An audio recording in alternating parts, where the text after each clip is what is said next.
ভারত সেবাশ্রমের রুমগুলো খুব নোংরা।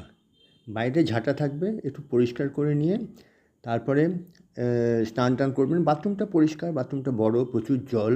স্নান করে ফ্রেশ হয়ে আপনারা চলে যাবেন অফিসের সামনে লাইন দিতে। সেখানে আপনাদের ৩৫০ টাকা নেবে। পুরোহিত প্লাস দুটো বই দেবে, দুপুরের লাঞ্চ দেবে, তার জন্য ৩০ টাকা এক্সট্রা নেবে। নিয়ে এবারে আপনাদের পুরোহিত অ্যালট করে দেবে। তো যাই হোক, আর মনে রাখবেন তালা, মশারি অতি অবশ্যই নিয়ে যাবেন। এরপরে যখন ওরা আপনাকে নিয়ে যাবে সেখানে ফল্গু নদীর পাড়ে, সেখানে গিয়ে আপনারা পিণ্ডদান করার পর সে সন্তুষ্ট হবেন, অতি অবশ্যই সন্তুষ্ট হবেন। পুরোহিত খুব ভালো এবং পরের চেয়ে এক্সট্রা পয়সা চাইবে। আমরা ৫০০ টাকা দিয়েছিলাম। তা ওখানে যেখানে পিণ্ডদান হচ্ছে তারপরে আপনাকে সেখান থেকে নিয়ে যাবে বিষ্ণু মন্দির।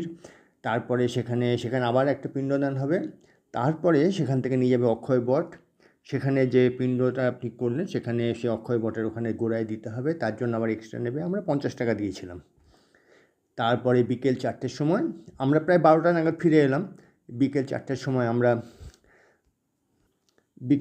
সময় আমরা আবার রেডি হলাম। ওই যে অটোটা নিয়ে গেছিলো, ও অটোওয়ালাটা কিন্তু নিল ৪০০ টাকা। সেই অটোটাকে আমরা বলে রেখেছিলাম আমরা বোধগয়া যাব। ৭০০ টাকা নিয়েছে, মোটামুটি ভালোই ঘুরিয়ে নিয়ে এসে আপনারা কিন্তু একটা কাজ করবেন, যখন এই ৩০ টাকা দিয়ে যে লাঞ্চের কুপনটা দেবেন, আপনারা রাত্রের কুপনটাও নিয়ে নেবেন, এক্সট্রা পয়সা নেবে তার জন্য।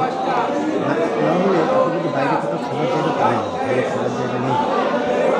তো এই হলো। তারপরে সেখানে তো একটা ব্যাপার আছে, এখানে আবার ফল্গু নদীর তীরে যখন পান্না করবেন সেখানে আরামসে পান্নার ব্যবস্থা আছে। প্রচুর পান্না আপনি উৎপত্তি করে নেবেন। আপনার ২৫০ টাকা দিয়েছিলাম, সেটা হলো ৫০০ টাকা দিয়েছিলাম। ২৫০ টাকা দিয়ে মোটামুটি কথা বলেছি। তারপরে আমাদের সমস্ত কাজকর্ম হয়ে গেল। আমরা তারপরের দিন সেই সকালবেলা আজমের এক্সপ্রেসে যেদিনকে গেলাম ওদিনটা পুরোটা দিন থাকলাম ওখানে। তারপরের দিন ৭টা ৫০-এ আজমের এক্সপ্রেস এটা শিয়ালদায় ঢুকলো বিকেল ৪টায়। এই আমাদের ভায়া পিণ্ডদান ব্যবস্থা।